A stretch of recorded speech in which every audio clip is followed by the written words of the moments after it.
My name's Adam. I'm 37. I live in the western suburbs of Chicago, and I've been married to my wife, Kim, who's 35 for almost a decade. We've got 2 kids. Olivia is 8, and Max turned 5 a couple of months ago. If you saw us from the outside, you'd probably think we had a stable, normal family life. Good house, school functions, 2 cars, little weekend trips to Lake Geneva or Michigan in the summer. It's been that way for a while. I work in IT for a logistics company. Nothing glamorous, but it pays well. Kim's in sales. She's been working at the same mid-sized company for about 6 years now. She's a senior regional account manager, which mostly means she works from home unless she has to travel for a client meeting. She's always been social, outgoing, very polished. I used to admire that about her. Every spring, Kim takes a trip to Nashville with her girlfriends. They've been doing it since before we got married. It's always the same weekend every year, Thursday to Sunday. Same group of women from high school and college. I know all their names: Alyssa, Jordan, Michelle, Katie, and Claire. They even have a group chat called Nash Chicks that Kim showed me a few times when they're planning outfits or making dinner reservations. So I've never questioned it. Never once. She always says she needs the break, and I get it. Being a mom is a lot. I usually take the kids to my parents' house that weekend or plan something low-key, so it's not chaotic. Kim sends me selfies, group shots at rooftop bars, pictures of boots, or Broadway crowds. Same thing this year. That trip was 4 weeks ago. She left Thursday afternoon, hugged the kids, kissed me goodbye in the driveway. She even texted me a picture of her and the girls at the airport holding coffees and dragging roller bags. That weekend, she sent me a few shots of her and her friends drinking cocktails at brunch, then later one of them at some rooftop place. The timestamps matched up. She said they went to Tootsie's, did a pedal tavern, tried hot chicken. On Sunday afternoon, she said her flight was delayed and didn't get home until almost 9 p.m. The kids were already in bed. She was tired, but said the trip was great. No red flags. Then a week later, I found something that knocked the wind out of me. I wasn't snooping. I swear. I was looking for her charger because mine had stopped working and I thought maybe she had an extra in her travel tote. It was still sitting in the back of our bedroom closet. I opened the inside zipper pouch and there was a folded piece of paper. Printed. Not hidden very well. Just a regular hotel receipt and a credit card slip. Not for Nashville. From Milwaukee. I looked at it once, then again. My brain tried to justify it. Maybe she had a layover. Maybe she printed an old receipt and forgot to throw it away. Then I read the details. Hotel St. Clair. 1 king bed. 3 nights. Check-in Thursday, 3:45 p.m. Check-out Sunday, 11:08 a.m. Guest name, Kimberly, our last name. There were no other guests listed. No shared room. No mention of a group rate or multiple people. Just one room. And not in Nashville. Milwaukee. That's only an hour and a half from us. She was less than 100 miles away that entire time. The thing is, she was texting me the whole weekend pretending she was in Nashville. Sending old photos, maybe even photoshopped once. She sent me a selfie Saturday night. I remember because she said she'd just come back to the hotel to crash after dancing. But according to this receipt, she never left Milwaukee. I felt sick. I just sat there on the bed with the paper in my hand, staring at it, trying to breathe. My heart was pounding. It was the kind of moment where your brain is yelling at you that something is very wrong, but you're still clinging to the idea that there might be a good explanation. There wasn't. I didn't say anything right away. I put the receipt back where I found it and zipped the bag shut. That night, I couldn't sleep. I just stared at the ceiling while Kim was next to me, passed out like nothing was wrong. For the next few days, I was a zombie. I went to work, made lunches for the kids, drove them to school, all trying to figure out what the hell was going on. Every time I looked at her, my stomach turned. 3 days after I found the receipt, I finally cracked. I waited until the kids were at school and asked her directly, "Hey, can I ask you something? Were you really in Nashville last weekend?" She looked confused. "Yeah, why?" I didn't answer. I just stared at her. "What?" she said. "What's going on?" I pulled the hotel receipt from my work bag and placed it on the counter. Her eyes landed on it, and I saw it immediately. That flicker, that tiny split second of panic she couldn't hide. Then she looked up at me and started scrambling. "Oh my God, Adam, okay, this isn't what it looks like. I can explain." But she couldn't. "Not really." She started with, "It was just a mistake. Then it's not what you think," then pivoted to "I needed space." Then I asked her, point blank, who she was with in Milwaukee. She said a name I'd never heard before. She said it was someone from work. A client. Then it changed to a co-worker. Then she admitted they'd been talking for a while. Eventually, she said his name was Eric. Eric is a co-worker she's worked with for 3 years. Married. 2 kids. He lives in Naperville. I've seen him comment on her Facebook post before, joking around. She'd mentioned him in passing, always in group settings. We had a team meeting and Eric kept making jokes, stuff like that. Nothing ever stood out. Until now, that conversation ended with her crying, me walking out the door, and both of us knowing the truth was way worse than she was willing to say. I called my brother that night and told him everything. He told me to get out of the house, even if it was temporary. So I packed a bag, told Kim I needed space, and went to stay with him. Update, 8 days later. I've been staying with my brother Dan since I left. He and his wife cleared out their guest room for me. It's not ideal, his kids are loud, and I miss my own, but I needed a place where I could think. That first night I was here, I barely slept. I kept going through every detail in my head. All the fake trips, the group selfies, the Nash Chicks texts, and how none of it was real. After a couple of days, I told Kim I wanted to meet in person. Not to talk about our relationship, just logistics. The kids. Our house. The future. We met at a Starbucks halfway between her place and my brother's. She looked like she hadn't slept either. No makeup, hair in a messy bun. Not the usual Kim. I told her I wasn't here to argue, just to get the truth. She admitted they've been sleeping together since last year. A full year. All the girls' trips were just weekends with him. Sometimes in Chicago, sometimes in Milwaukee, once in Minneapolis. She said it started emotionally after a few client dinners. She claimed they clicked and bonded over their kids and how stressed they were. Said it felt like she was finally being seen. I sat there numb, listening. Then she tried to say it wasn't serious, that it was a mistake that just kept going.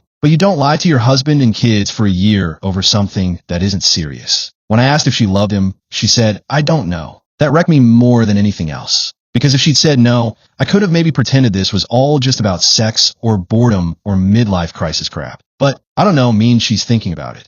She asked if I was planning to come home soon. I told her I needed time. She asked if I was going to tell the kids. I told her I wouldn't lie to them, but I also wouldn't drag them into adult issues. Not yet. The next day, I filed for legal separation. That's when things really took a turn. Kim went from being weepy and apologetic to angry. She said I was overreacting, that I was blowing up our family over one mistake. I reminded her it wasn't one mistake. It was a full-blown affair over 12 months, during which she repeatedly lied to my face, used our money to rent hotels, and manipulated our kids' schedules to cheat. She had nothing to say to that. She just walked away. I've started therapy just for myself. My therapist, her name is Sharon, says I'm still in shock. She told me something I didn't expect to hear. She said that sometimes when people cheat, the partner left behind can start to question reality so much they think they're going crazy. And that's exactly how I felt. Like I don't even know what was real anymore. Kim sent me a long email that night. She said she's willing to end things with Eric and go to counseling. She said she wants to rebuild, that she loves me and didn't realize how much until she saw me walk out. I haven't answered. What's weird is I don't feel hate. I feel exhausted. The trust is gone, and I keep thinking about her kids. About Olivia asking when mommy and daddy are going to go to another school event together. About Max saying he wants us all to go to the zoo like last summer. I don't know if I want to save this. I don't know if I even can. Relevant comment from you /Midwestmums4. I went through something similar. My ex lied about a work retreat for 3 years. The moment you realize they've been building a double life is the worst. You're not crazy and you're not alone. I saw that comment and nearly cried. Because yeah, it is like they were living 2 lives and I was just a background character in one of them. Update, 15 days later. I told the kids. It was the hardest thing I've ever done. We sat them down at my brother's house. Kim came over for it, per my request. I didn't want to do it separately. Olivia looked confused the whole time, and Max just curled up in my lap like he was scared. We didn't say the word affair, obviously. We said that mommy and daddy were having some problems and needed to live in separate places for a while. Olivia asked if it was because they were bad. That broke me. I told her no, that it had nothing to do with them, that we both love them more than anything and always will. Kim cried. I didn't. Afterward, Olivia asked if we were still going to go to the beach house in July. I didn't have an answer. Max asked if I was mad at mommy. I told him I wasn't, that it's okay to feel sad and confused. Then he asked if I would still be there on his birthday in September. That's when I stepped out of the room and cried. Kim left after that and texted me later saying thank you for not making her look like a bad guy. But I wasn't doing it for her. I did it for the kids. I retained a lawyer. Nothing official has been filed beyond the separation papers, but I told her we need to talk custody schedules and finances soon. She hasn't responded.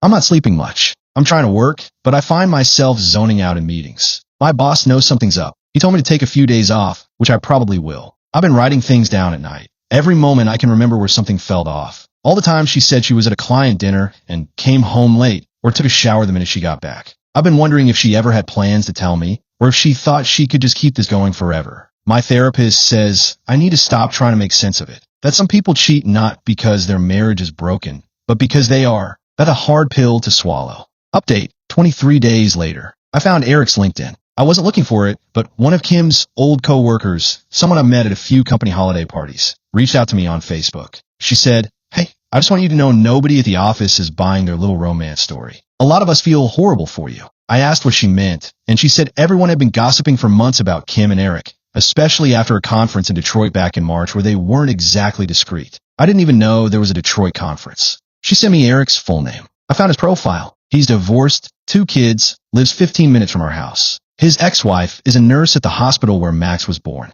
That made my skin crawl. I also found an old Instagram account of his that he hasn't updated since 2023, but there was a picture from last August with the caption, Nashville vibes, and a beer in his hand. The timestamp? Same weekend Kim said she was doing a mom cat-eyeing with Laura and the girls. So that was probably the first full-blown trip. I brought this up in therapy. Sharon told me, gently, that obsessing over the details won't bring closure. But I told her I don't want closure yet. I want the full picture before I make any permanent decisions. Kim's been quieter lately. After I told her I retain a lawyer, she stopped pushing for reconciliation. Last week she texted and asked, "Are you sure this is what you want?" I didn't answer right away. It took me a whole day to respond. Finally I wrote, "I didn't want any of this, but I'm not sure you've earned another chance." She wrote back a paragraph about how she knows she messed up and wants to work toward being a better person, even if you never take me back. That part stuck with me. It's the first time she said anything without trying to manipulate the outcome. I went by the house to get some more of my things. She was home. We talked in the kitchen. She asked me how the kids were doing when they're with me, if they seemed scared or anxious. I told her the truth. Olivia's gotten quieter. Max is clingier, but they're okay. She started crying again and asked if she ruined their lives. I didn't say no. I just said, they'll be okay because I'm going to make sure they are. She asked if I hated her. I said no, but I don't know if I like you right now. Then I left. Relevant comment from you, /just_flow_ back. Sometimes the hardest part isn't the betrayal. It's realizing the person you love doesn't exist anymore. Or maybe never did. That hit me hard, because I've started thinking about that a lot lately. Did I ever really know Kim? Or was I just seeing the version she wanted me to? Update, 1 month later. We had our first real legal meeting. It wasn't in court, just a mediation session with both lawyers present. The goal was to work out a temporary parenting schedule and discuss how to handle the house during the separation. It went okay, better than I expected. Actually, we agreed that the kids will alternate weeks. I'll have them at Dan's until I find a more stable place. Kim said she'd prefer not to sell the house yet. She wants to keep some consistency for Olivia and Max. I agreed for now, but I told her if we move forward with divorce, we'll have to revisit that. I didn't look at her much during the meeting. When I did, I saw a different version of her. Quieter, less defensive. It's like the reality of everything finally sunk in. She kept folding and unfolding a tissue in her lap. I used to know what she was thinking just by watching her hands. Now I'm not so sure. Afterward, we walked to the parking lot together. She asked if I thought about counseling again. I told her I'd consider it, but not couples, not yet. I said if she really wants to work on herself, she should go on her own first. She said she already started. Her therapist's name is Carla. Then she said something I wasn't expecting. If this ends in divorce, I'll never stop being sorry. But if there's even a sliver of hope, I'm going to fight for it. I didn't say anything back. The next night, Olivia asked if I still loved Mommy. I froze. Then I said, I love her because she's your mom, and because we had a lot of good memories together. But sometimes love changes. She asked, does that mean we won't be a family anymore? I told her we'd always be a family, just maybe a different kind than before. She hugged me for a long time after that. Relevant comment from you, /TruthHurtsNJ. My dad stayed with my mom after she cheated, and he was never the same. I wish they'd split when it happened. Would have saved us years of tension. Don't stay just to keep the picture perfect. That won it close. I've been thinking about that a lot, whether staying would actually help the kids, or if it would just teach them to accept pain for the sake of appearances. I don't know where this is going yet. Some days I think maybe we can survive this. Other days, I can't believe I even considered it. Update, 3 months later. We're officially divorced. It was finalized last Thursday. No drama in court, no last-minute arguments. Just 2 people signing the end of something they once swore would last forever. I moved into a townhome in Glen Ellen last month. 3 bedrooms, small backyard, a park nearby. Olivia helped me pick out new sheets and asked if she could decorate her room with glow-in-the-dark stars. Max just wanted to bring his dinosaur lamp. They've adjusted better than I expected. On the nights they're with me, it feels like we're rebuilding something small but solid. Kim still lives in the house. We agreed she'd stay there with the kids during her parenting weeks, and we'd revisit the idea of selling in the next year. I didn't fight it. I think she needs it more than I do,